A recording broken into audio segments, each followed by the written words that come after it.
Mall Studios. This is WOCA, Ocala, Gainesville, The Villages, 1370 AM, 96.3 FM, The Source.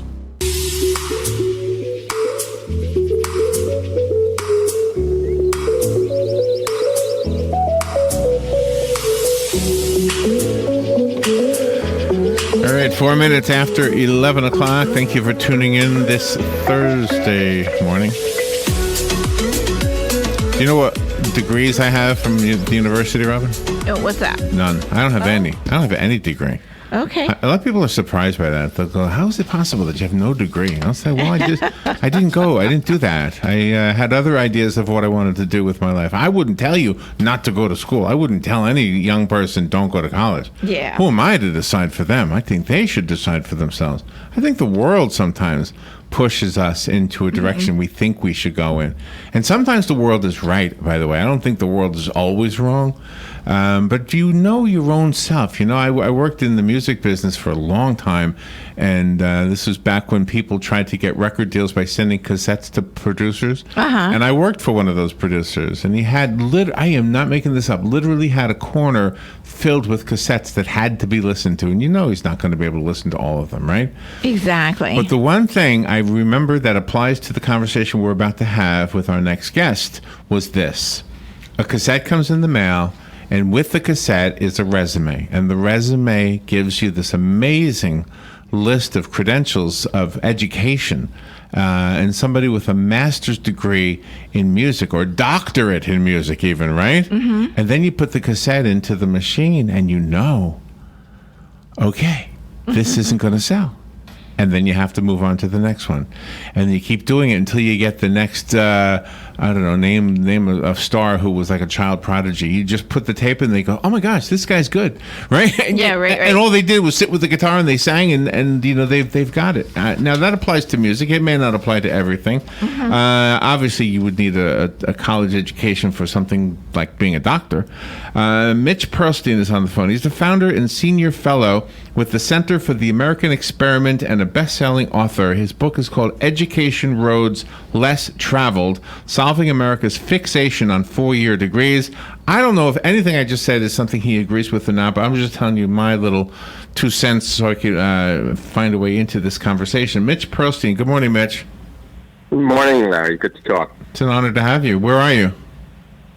I'm in Minnesota, right outside of Minneapolis, Eden Prairie. How's the weather? A little gray today, but I am happy to report it's not snowing. See now, the weatherman. Okay, let's talk about this. I could be a meteorologist, but yet the TV stations that hire them wouldn't hire me because I don't have a degree. Well, that's one job where you would need some technical background, it seems to me. But couldn't you learn it on your own? I mean, I feel like I've studied this my whole life. I watch the Weather Channel. I like the way this conversation is starting. The book says that we have too many people being pressed to get a 4-year degree. Yeah. But there are some jobs where you do need the kind of training generally one gets in college and often in graduate school. So what is there a problem with this? I have a few examples, but I want you to tell me. Tell me if you think there's a problem. There is. I start from the premise, and it's the premise of the book, that there are a lot of young people out there, talking about high school kids principally, who really don't want to get a 4-year degree. But they're pressed to do so by parents and peers and teachers and school counselors and the very normative air we breathe. So they go off and they enroll, but it doesn't work out, unsurprisingly. And after a year or two, they drop out, and now they're quite possibly unemployed or underemployed, and almost certainly, if they've taken out loans, they're in debt. Mm-hmm. And as they say, not feeling real great about themselves, when in fact there are other routes for young people to take that will lead to solid middle-class jobs and careers, and that they might enjoy them a whole lot more. And on top of that, chances are they would be in less debt, if any. So let's talk about that one phrase you had, will lead to, because I think that's the key right there. If a young person knows where he wants that road to lead him or her to, like, I want to be a veterinarian, or I want to be the next American Idol, or whatever, then the road is determined by what he wants to do, not because of a degree. Am I right? A degree is a means to an end. I would agree. The question I would then raise is, how many people who are 17 and 18 know with confidence what they want to do and know how to get there? And by the time they're 23, are they still of the same mind? Very smart reply. Yeah, absolutely. Yeah, I know that's the hard part. We don't really know what we want to do, or we've got delusions about ourselves in some cases. No question. I wanted to be a major league ball player, but I learned quite early that wasn't going to happen. Oh my gosh! Do you do anything with baseball? Like, do you work behind the scenes or anything? I played in college through my junior year, where I was distinctly mediocre at a Division III school. Was that a hard? So this was a fantasy. Let me tell you. Was that a hard thing to admit? When like, and this, I see this all the time with musicians. You know, you have to admit that you're not quite up to what would be considered the top. You know. No, I'm being a bit cute here. I knew truly that I was not professional caliber ball player. No question about that. I enjoyed playing.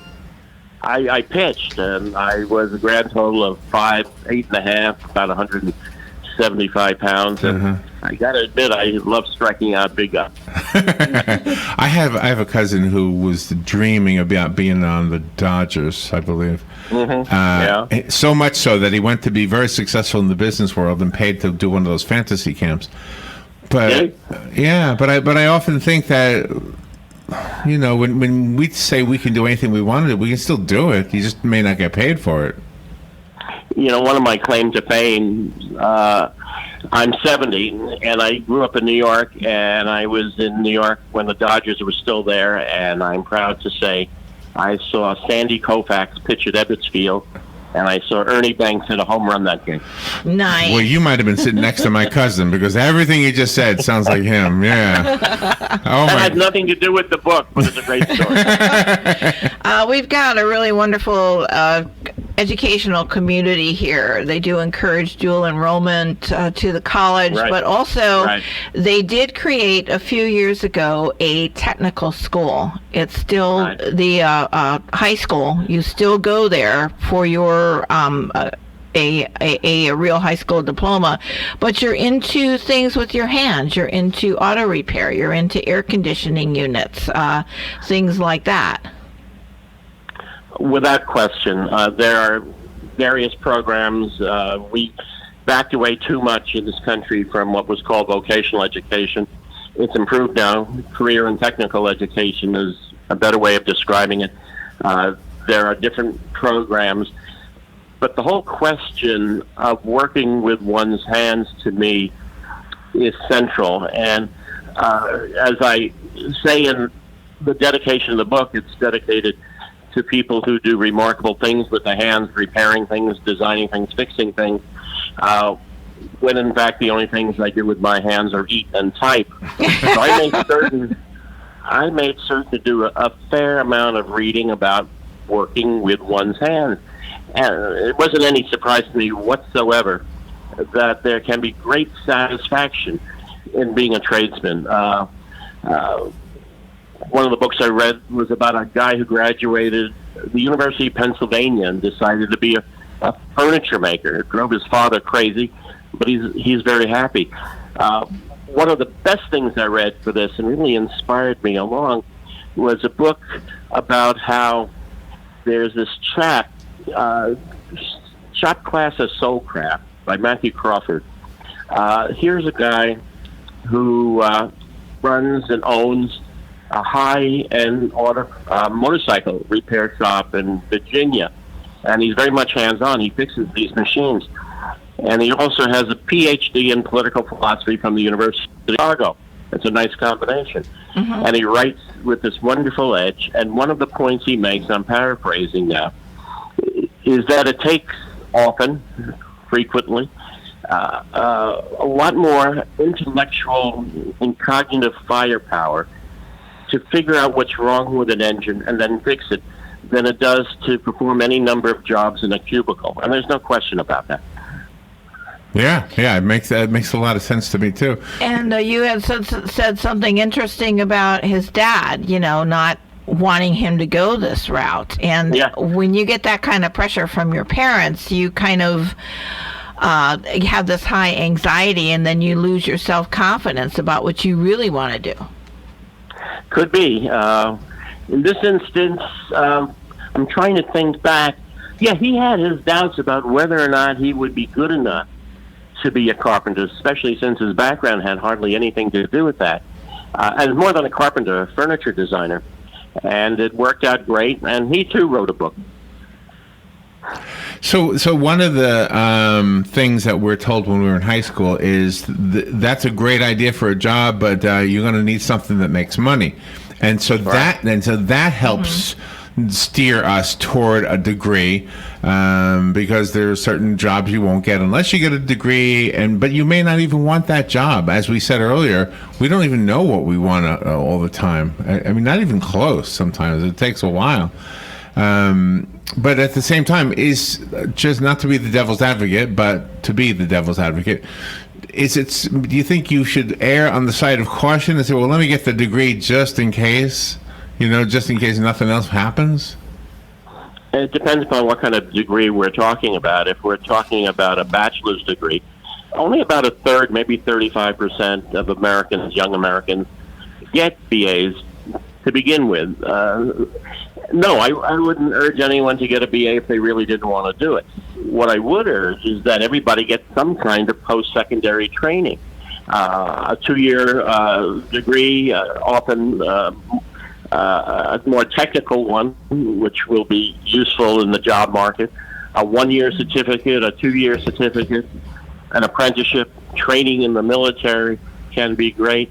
And in terms of how these jobs pay, one of the best things I heard in researching the book is that a good plumber makes more money than a mediocre bureaucrat. It makes sense. But ultimately, you need to be making money, but you also need to be happy with how you're making that money. Absolutely. In this job, here's an interesting thing about this job. If you want to do radio hosting for NPR, you almost always have to have a degree for National Public Radio. But every other thing in radio, you just have to, send them a tape, and they have to make sure they like what you sound like and what your opinions are if it's talk radio. It's a good point. It's a good point. Quite often, I'm not picking on public radio. I'm not picking on any particular field. Quite often, there are demands for various degrees that are unnecessary and are inflated. When you founded the Center of the American Experiment, what kind of talents did you, what kind of people and what were their talents that you had grouped with yourself to form this? And how did this help? It's a good question. I hadn't gotten that one before, and I appreciate it. I have a background in education. I worked at 2 universities, in journalism. I was a reporter and then an editorial writer, and I was also in government, in the governor's office in Minnesota and the U.S. Department of Education. And I figured that background was a good one to do a think tank. And when I told folks I was in Washington still, that I wanted to go back to Minnesota and start a conservative and free market think tank in Minnesota, suffice it to say, they looked at me strangely and said, "You want to start a what, where?" And I said, "No, I do think it will work, and we're 29 years old now, and it is working." I would say my background that was most useful, I'm a writer. That was very useful. And I'm a generalist. And I wanted to do it. Did it. So it was my dream. So again, to talk about the college experience and maybe just remove the degree from the conversation, it's the individual professors. I think everybody who's gone through college has some stories about a very influential professor who made a big difference in their lives, and that may or may not have anything to do with the degree. But it's almost like meeting somebody on the road of life. I mean, you could meet somebody in at a bus stop or something, and that might make a difference for you. Or just read a book, that might make a difference for you. Yes, of course. I was very lucky, and here I'm talking in my own life. I have a doctorate, so it's not as if I haven't spent time in school getting degrees. But at a very tender age, at age 24, I connected with a new president at what's now Binghamton University, and I worked for him. And then when he came out here to Minnesota to be president of the University of Minnesota, he brought me out at age 26 to work with him. So I was mentored wonderfully. If one talks about people who have had influential roles in my life, that was C. Peter McGraw. Oh, wow. Is the fact that the baby boomers are retiring now, is there a gap in the skills that they used to do as opposed to the skills that the up-and-coming young people are having right now? Big time. The one estimate that is most striking that I've heard is that there are about 10,000 baby boomers retiring every single day, and this is going to go on for a long time. Baby boomers are people who were born between 1946 and 1964. I'm one of them. And many of them, obviously, are wonderfully skilled in the trades and manufacturing. And do we have enough people to replace them? Right now, no. Another estimate that I have heard is that if we did have enough people who are adequately trained, American manufacturing might be 10% stronger right now, which is important. So do you think we're starting to get to that realization and more people are going to go into that type of expertise now to keep it away from everything being served overseas? I'm hoping, but here's what I'm reading into the research right now, and to sound academic, the data. I have found in doing this book, everybody understands this problem. No one believes everybody should go on. No one believes that everybody should go on to get a 4-year degree, and people are concerned about too much debt and the rest. But do I see right now significant numbers of people changing course and going on to get technical degrees? No, I don't see those numbers yet, but I hope they start. And what kind of support is the older gen? Because we've got a lot of retirement communities here in our area of Florida, and they are retired, but they're young enough to be mentors to the up-and-coming generation. Do you see that happening? Oh, I'm sure, and I know some of it is. How much of it? That's a good question. Should we have more? Yeah, an easy answer is to say yes. By the way, my old college baseball coach, John Affleck, is retired in the Villages. Is that right? Oh, my gosh. Listening. Well, you know what? I was thinking about this too. In today's day and age, we have YouTube, we have TEDx talks, we have in one of the communities here on Top of the World is what it's called. They have this explore the possibilities. Yes. Discover the possibilities. Master the possibilities. So in our work, and just good old fashioned reading too. I wish there was a way for employers who insist on degrees, who has somebody who comes to them and says, look, I've studied what you need. I'm the perfect person for the job, but I don't have a degree. I wish there was a way to give a test, to just say, okay, well, show me that you know it. I mean, I don't know if that's something that's out there. I mean, in the age of ride sharing and apartment sharing, office space sharing, you'd think there'd be a way to allow the self-educated to prove themselves. One would hope, but I can see a problem if there's an open job and there's advertising for it, and let's say 10 people, 25 people apply. And most of them have degrees, 4-year degrees. And the job description has called for a 4-year degree or something like that. And it seems to me if I'm the person doing the hiring, it's just too easy to look first at the people with the degrees, and it's more difficult to look at the people without degrees. Now, having said that, the kinds of jobs I'm talking about and with the kind of training I am talking about, one doesn't usually need a 4-year degree. And again, these are excellent jobs. And not just in construction and in the trades, but in healthcare and in IT. So if a job is bringing in a lot of candidates with a bunch of degrees, it seems to me very difficult for someone without one to break in. Yeah, I hear what you're saying.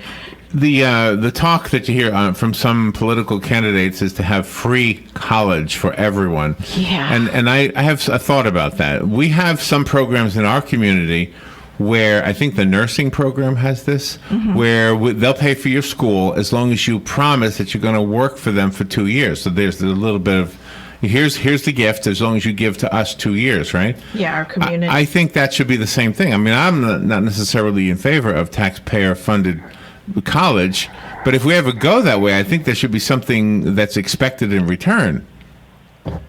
Well, I'm fine and more than fine with various programs along the lines you've described.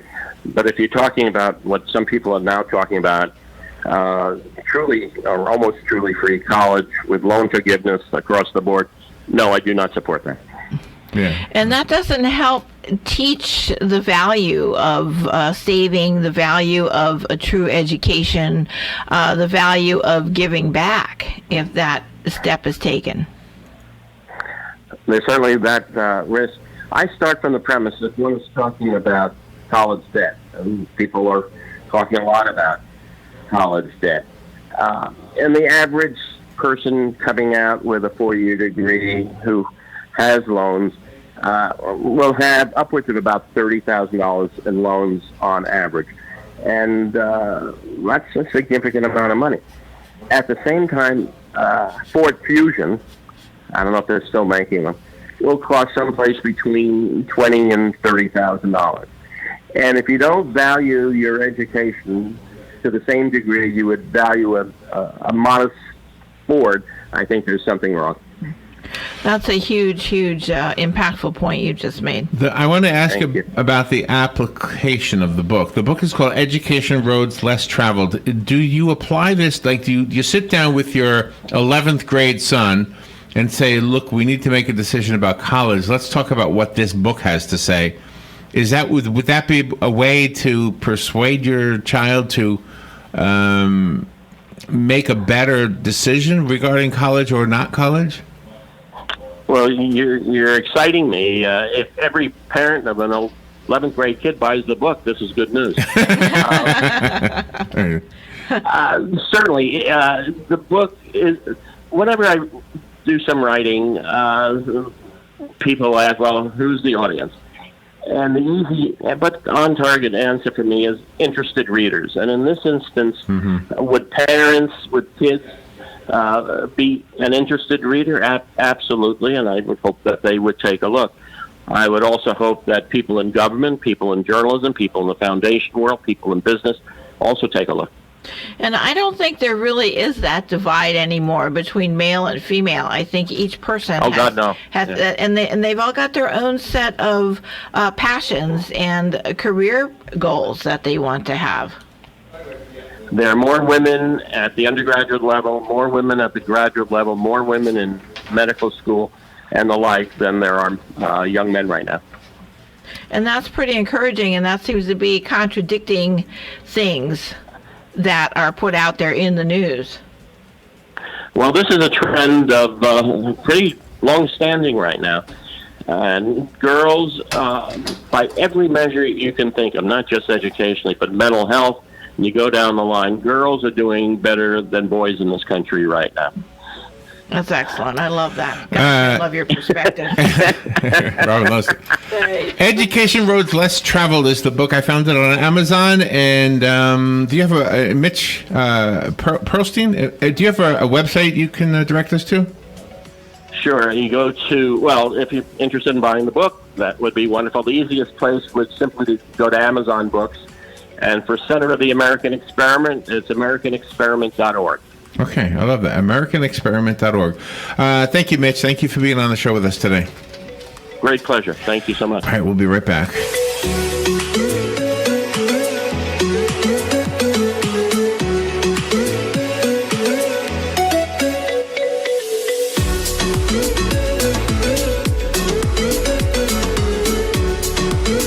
Do we really want to import Bernie Sanders socialism into Florida?